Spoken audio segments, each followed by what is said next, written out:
Mr. Weaver is a Minnesota native, born up north near Park Rapids, Minnesota. Grew up on a dairy farm. How many farmers, family, people do we have out here in the audience? Lots of farmer people out there. Yeah, farmer people. He attended school at St. Cloud State, got his degree in English. Let's hear it for English degrees.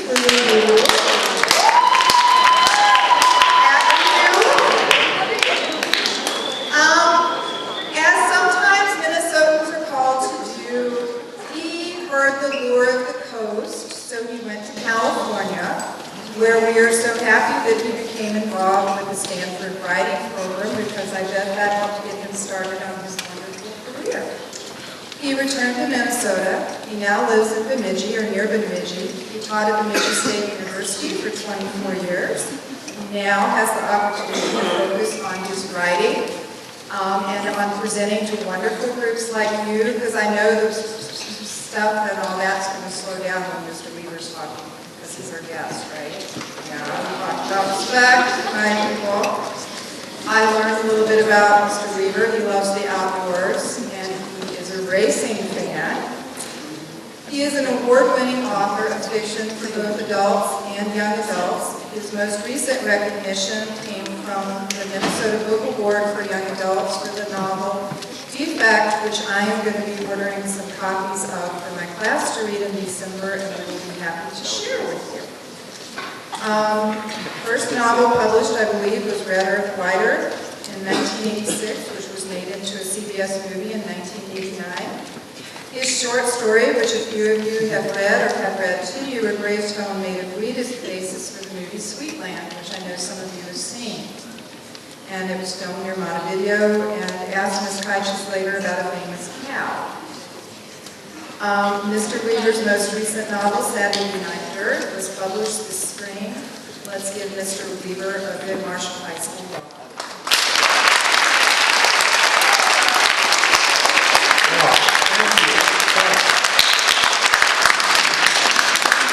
Thank you, Mrs. Thomas. It's great to be here. I visit schools a lot. I enjoy that, and I usually end up with a free T-shirt. I'm hoping I'll get a Tigers T-shirt. Will that be possible? I would wear that. I think that's a good thing, because my high school, way up in northern Minnesota, inexplicably is the Park Rapids Panthers. Now, I don't think there are any Tigers down here or Panthers up there, but hey, who cares? It's good to be back in this area. My last trip down here was for the filming of my movie, Sweetland, as Ms. Thomas said, up in Montevideo. So I just love this corner of the state. I live up in Lake and Pine country, up on the Mississippi River, just east of Bemidji. The leaves are just absolutely stunning up there right now, the peak of the color. So it was a really cool drive down here. Okay, let's get serious. How many days of school left for this year?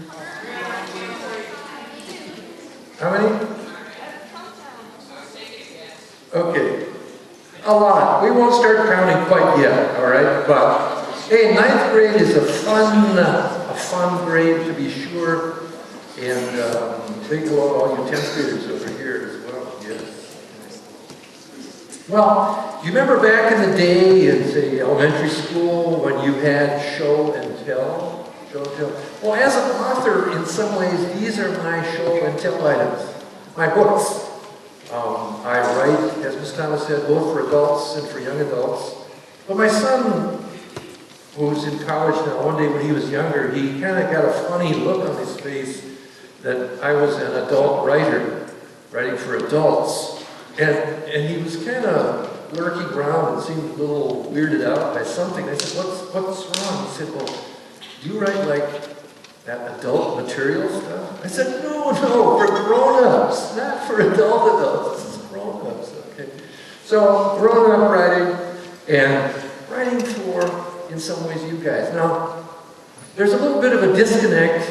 Here I am, an older guy with white hair, writing for teenage readers, but I think I have, my wife would agree, a teenager just inside me, just below the surface. And I still like fast cars and doing dumb stuff, and I can access that teenager very quickly when I'm writing young adult fiction. I'm going to hold up a few books here. Clause. This is circulating. Some of you have read a little bit about, or sections from Clause. I think I'm going to read maybe just a little page from this. And what you see here, the plot, is a kid, 16, his name is Jed. He's got everything going his way. He's captain of the tennis team, he's got a major girlfriend. His dad lets him drive his dad's classic Camaro. I mean, talk about living large as a high school kid. But one decision after another seems to be the wrong one, and this kid's life starts to kind of spiral down. By the middle of the book, we see him in a very unexpected place. From chapter 12, Jed says, I always thought detention was for other people. But here I was in the library with the other after-school losers.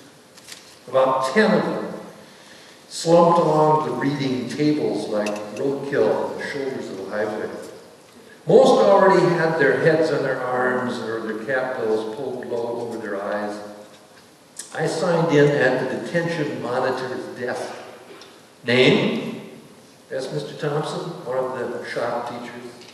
I thought everybody knew my name.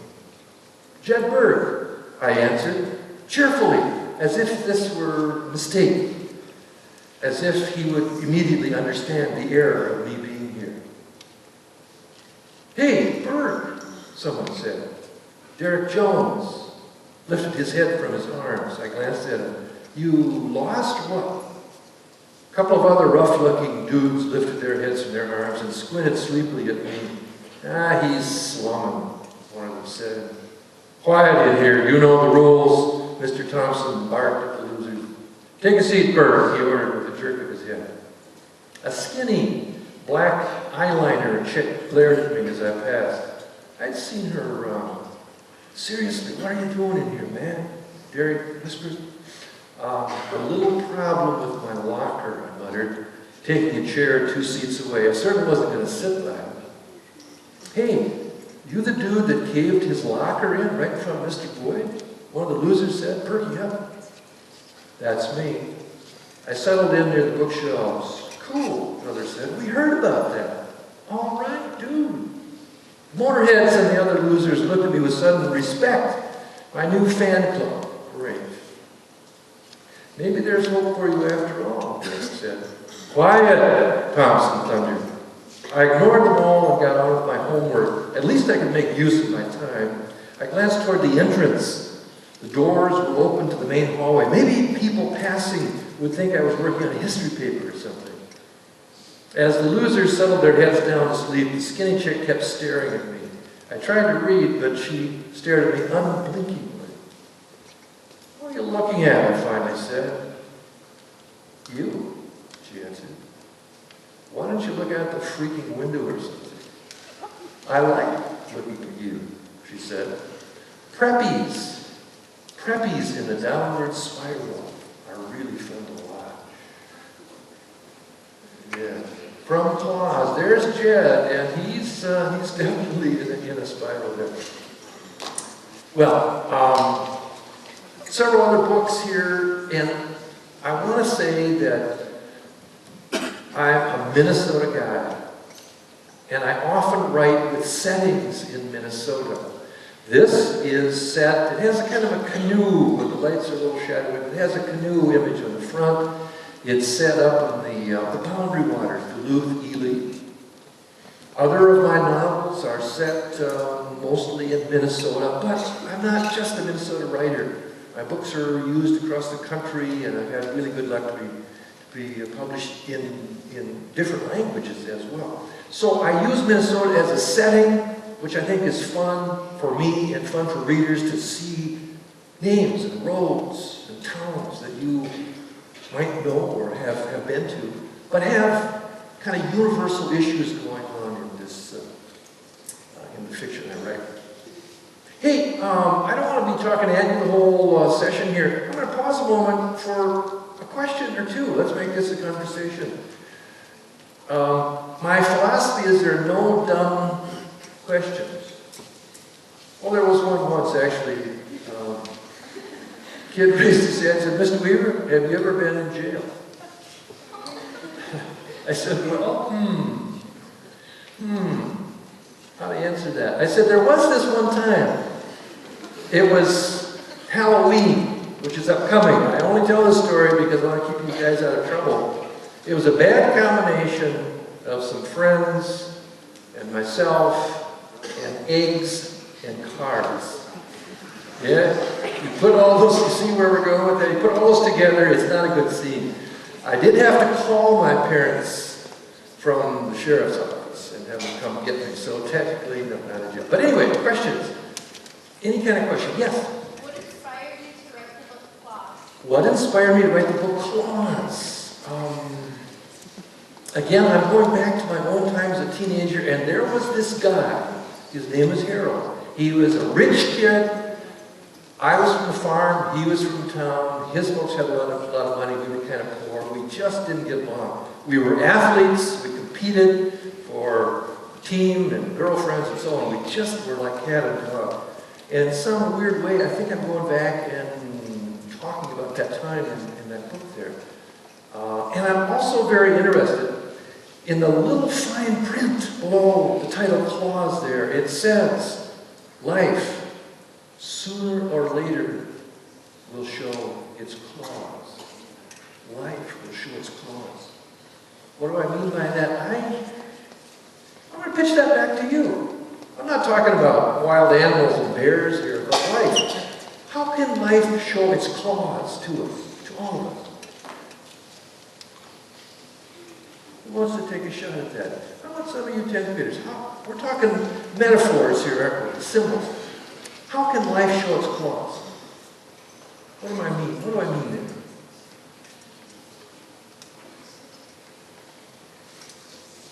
there? Yeah.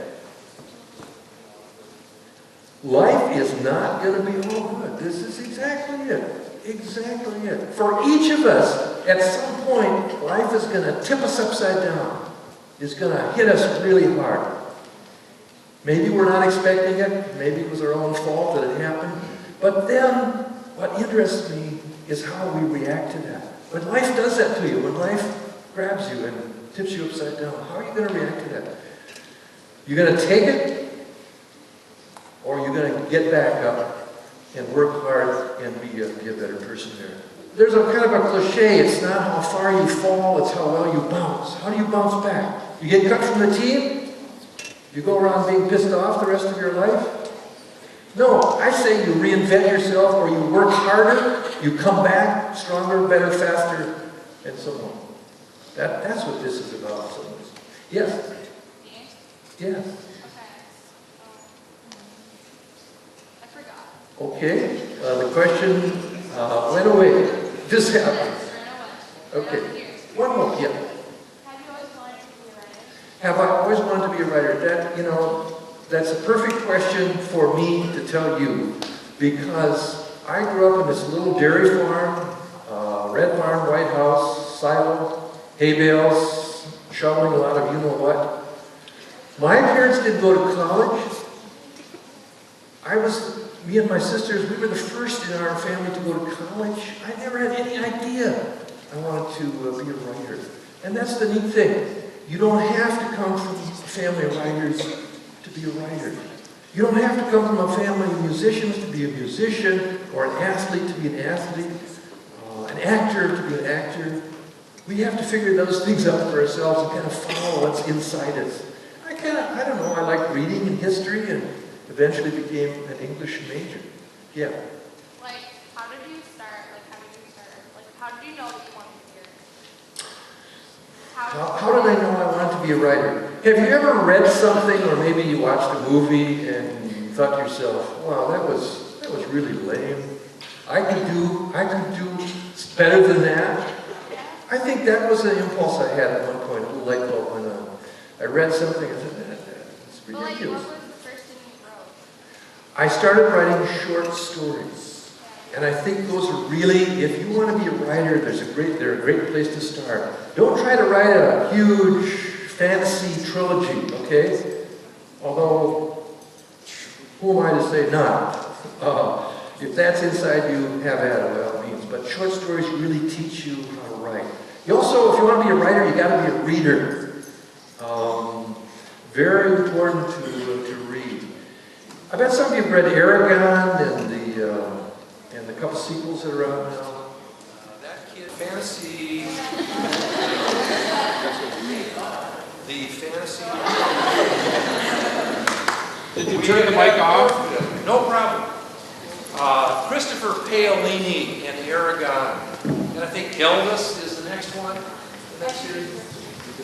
That kid was a real reader, and he wrote those when he was, the first one when he was 17 years old. So you guys can do this. You don't have to get all your fiction from this middle-aged guy named Will Weaver.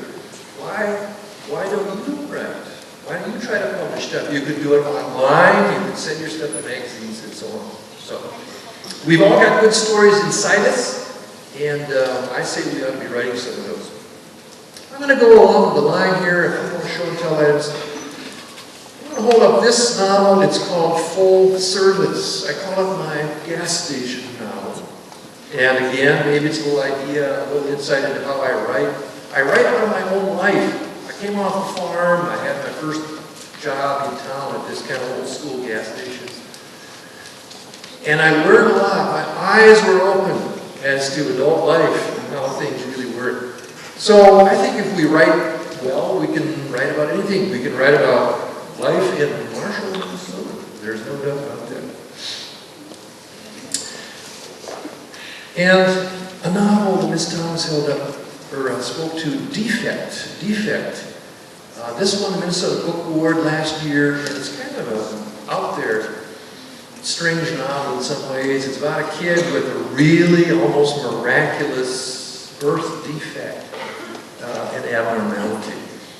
So this is circulating, I think. We have it in the library and so on. Questions, again. Happy to talk with you. Questions over here, you guys. This side. Okay, looking back there. Yes. I have a few questions. One, sorry. Would you ever write like a fantasy type book, like something about vampires?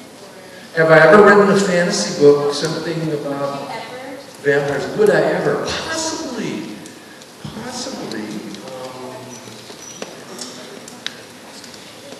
There's some good writing out there like that. I think Defect is my closest call to that, because actually this kid can sort of fly in a clumsy way. That is his secret. That is his abnormality. It sounds, again, a little out there, but I think a lot of you like this. If you like fantasy, if you like sci-fi, then I hope you'll take a look at Defect. Yes, here. What was the birth defect? again, it's this kid, he has these sort of secret skin bag wing things that allows him not to really fly like a bird, but he can get off a big cliff and float and glide. And it's kind of a miracle, it's kind of a first. What do you do when you have something like that about you? How do you deal with that? That's what interests me about these things. Yes?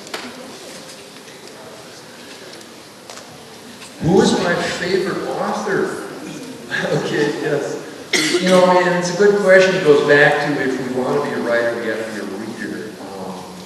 I like a wide range of fiction from sci-fi. I like the old school Ray Bradbury. Some of those. Yes? Okay. Remarkable, yes. Ray Bradbury is great. I like Ernest Hemingway for some of his early realism, really clean, clear sentences. I like humor writers. Yeah, so the neat thing about a library is to be able to wander around and find a book that kind of speaks to you.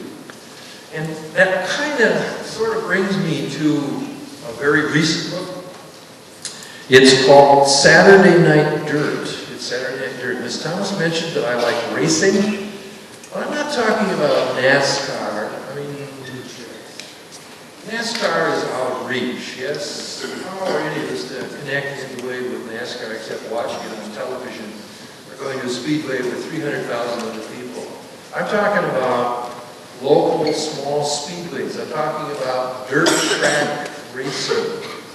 And I think I want to do this. You'll see, maybe if the light is right, you'll see kind of an image of a race driver on the cover. This is my driver, actually. It's a fiction book. It's a novel. But I have a stock car team, crew chief, and a teenage driver. He's just turned 18, and his name is Skylar Smith. He's from a small town up near Bemidji. And I want to show you just a little 5-minute video of us in action with the race car. And then we'll come back and talk about this book here. Okay, we run it?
won the championship at our track.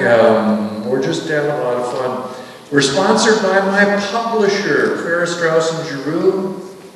And the sequel, Superstock Rookie, coming soon. And we've got a great website, motornovels.com. Motornovels.com. A lot of photos and a blog. I kept track of how this whole thing came together, the team, the book, and so on. So, and yes, Skylar has a girlfriend. We'll just get that out of the way right away. No, I'm teasing you guys. He's turned out to be just a great driver. And let me tell you just briefly the Skylar Smith story. Last year, I was looking for a kid to drive the car. And I wanted to take someone who'd never driven a race car, put him in a car, and see how he did. But I wanted to give him an opportunity, yes, but there were strings attached. And the strings were this. Skylar was way behind in school as a sophomore, way behind. And as he said, was really thinking about dropping out, getting his GED. But he confessed later that probably never would have happened. But I said, I'm looking for a driver. You can drive my car if you stay in school and get grades. You don't have to get A grades, but you got to finish your classes. Skylar grabbed a hold of that opportunity, and he's on the honor roll now, and he's going to graduate possibly early from his little high school, or high school there. But take a look at the Motor Novels website, and there's probably a couple hundred photos on there of our team in action.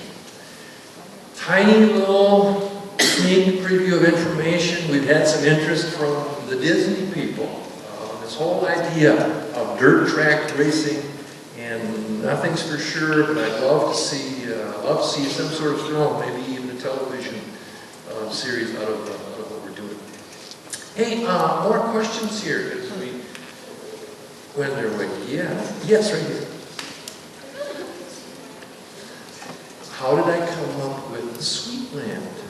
The movie Sweetland. The movie Sweetland was based on a short story I wrote. And the short story is in the book, Sweetland. And it's about a mail-order bride who comes over. And this is not uncommon, the arranged marriage, but a mail-order bride comes over to be married to kind of a bachelor farmer in Minnesota. And I remember my grandparents telling that story of a woman who came over, and she was supposed to be married, but they had trouble getting her citizenship and so on. And they said, well, forget about that, and they just moved in together. And it sort of scandalized the community. So I remembered that story, and I came back to it a long time later. And then it became this movie here. Yeah?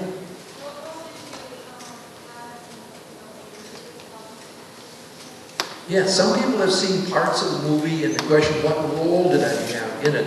As the writer, the original writer, really not a lot. The people who make a movie can essentially tell the writer, see you later.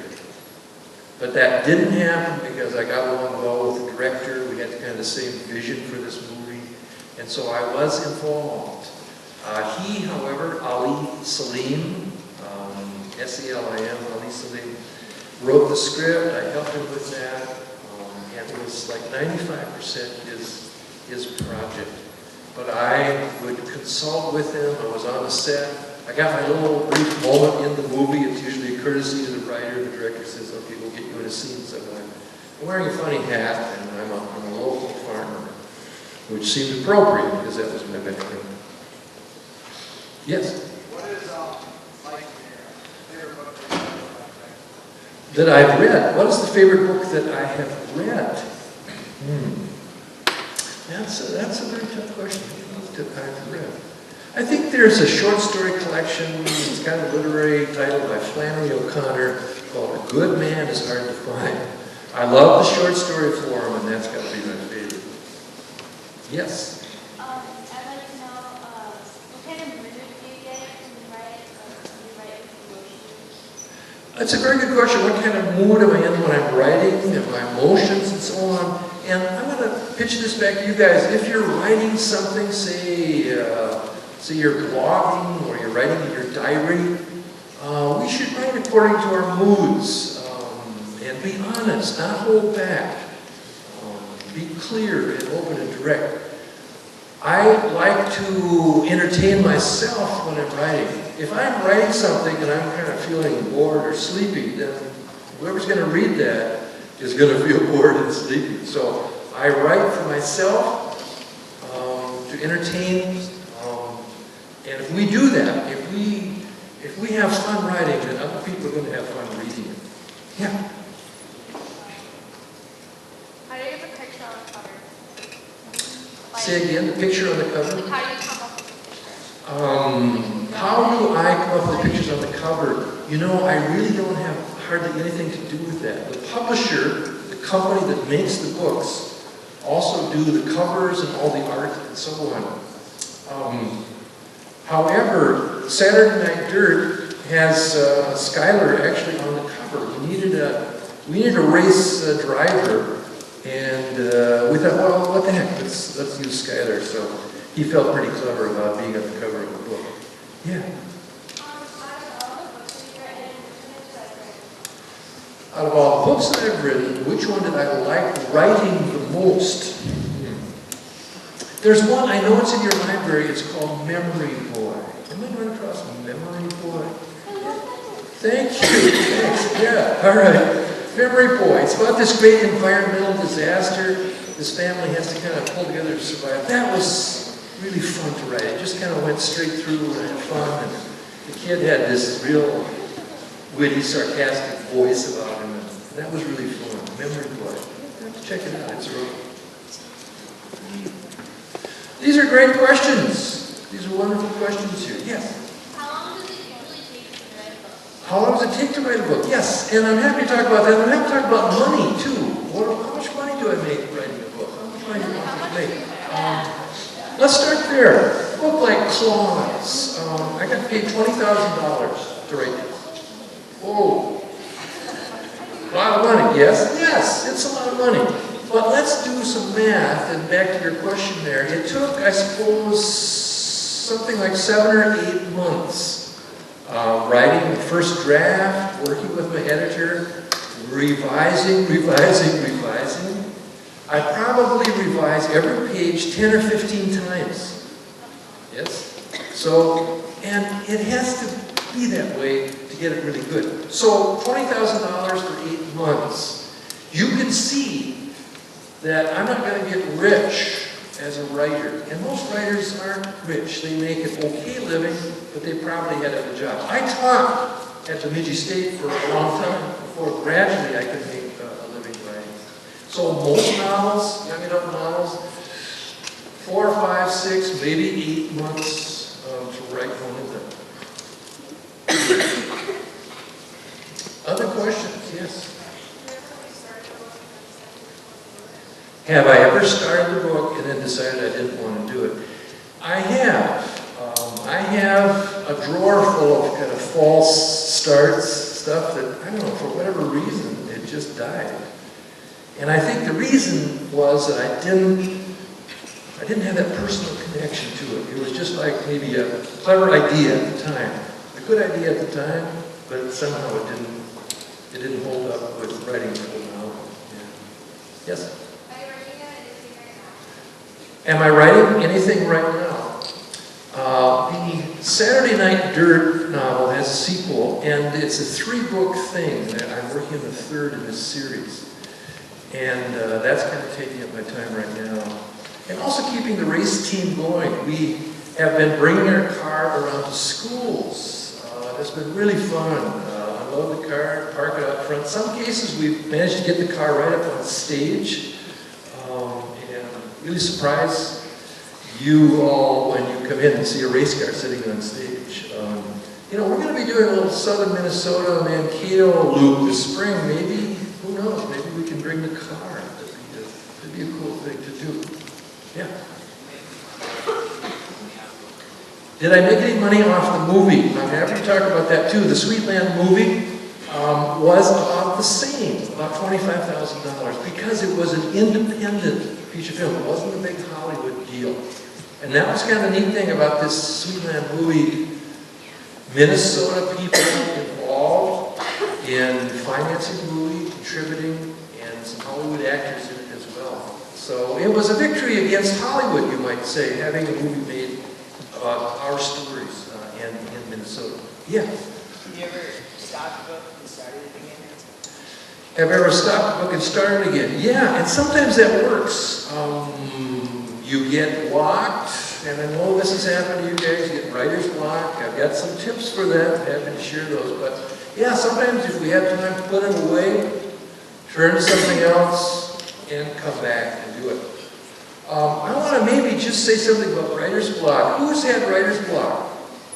You're under pressure, you got to write something. Yes, you're a principal. That's writer's block. Thank you for admitting that. There is a way, it's a very simple way in some ways. If you have a watch or a clock sitting nearby, say, okay, I'm stuck. However, when that second hand, or when it clicks up to whatever, I'm going to start writing. I'm going to start writing or typing. I'm going to do it for 3 minutes, and I'm not going to stop.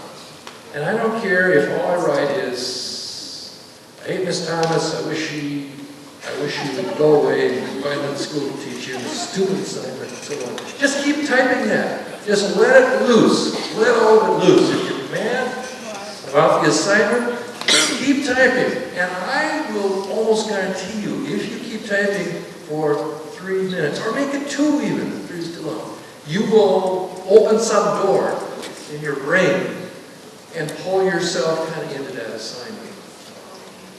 That's just one little tip for writers as well. Yeah. Did we ever race in Madison, Minnesota? No. But we'd like to kind of come down a little further south. There's Madison, and Wilmer has a speedway as well. Yeah, we're going to be racing a lot around the state next summer for sure. Any 10th grade questions?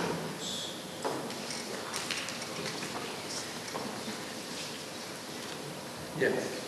What kind of books would you recommend us as young adults? What kind of books would I recommend? Young adult fiction is just a really happening place right now. There's so much good quality fiction, and I know your librarians and teachers are doing their best to keep up with it. The Minnesota Book Awards always have a bunch of important books that are nominated and win. The American Library Association, ALA.org, have lists of great books for young adults and so on. Individual titles and authors I like, a writer named Chris Crutcher, as in crutches. Yes? I love Chris. Yes, Ms. Thomas loves Chris Crutcher, okay. There's a woman named Sonia Soanes, S-O-N-E-S, Sonia Soanes, good young adult fiction. Alex Flynn, a woman, F-L-I-N-N, Alex Flynn. Titles like Breathing Underwater. Kind of an anger management novel. So there's just great fiction out there. I will also say we need a mix of new fiction and classics. Some of you are reading To Kill a Mockingbird right now, yes? Okay, yeah, classic book. Should be read. I'm a fan of that. But I like that mix of new fiction, like my novel Defect, along with To Kill a Mockingbird, or along with Romeo and Juliet. That blend of old and new is a really, really good thing, I think. What haven't we covered? Yes? What books have I sold most copies of? Well, it turns out it's Memory Book.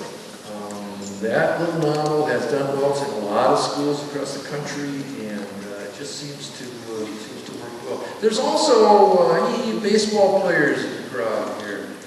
There's 3 baseball novels.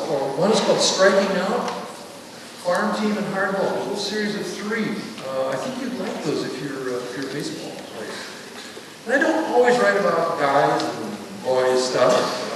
So I think one of the best little reviews we had, we were on Good Morning America, the television show this summer with Saturday Night Dirt, and we had a nice comment that this book was not just for boys, not just for boys. So I hope all of you will get a chance to check that out. Even it seems like your character Tia, Yeah. she's a great character. Yeah, in defect, again, not just for boys. Yeah. What kind of books don't I like? There's some really bad fantasy novels out there. You know, they're about that thick, and they get really boring. And I have to be more kind of open-minded about fantasy. There's some good fantasy, too. So far, I haven't written any. It may be the next move at some point I'll try fantasy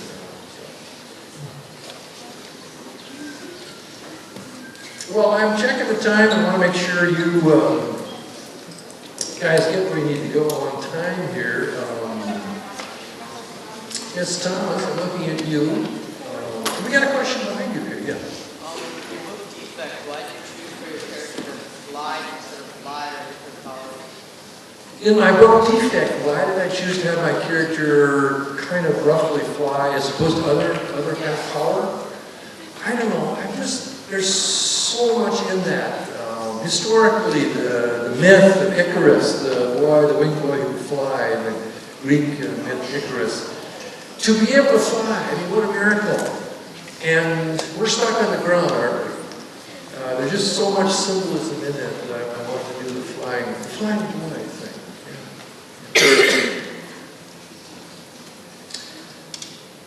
Yeah. I'm looking at Miss Thomas and seeing if there's anything we've missed.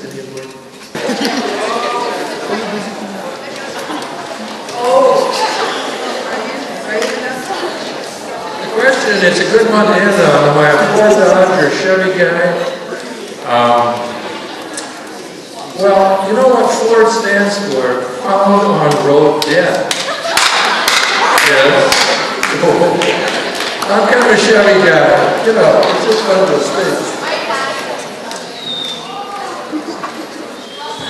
All right, I would like you all to give Mr. Weaver a big hand.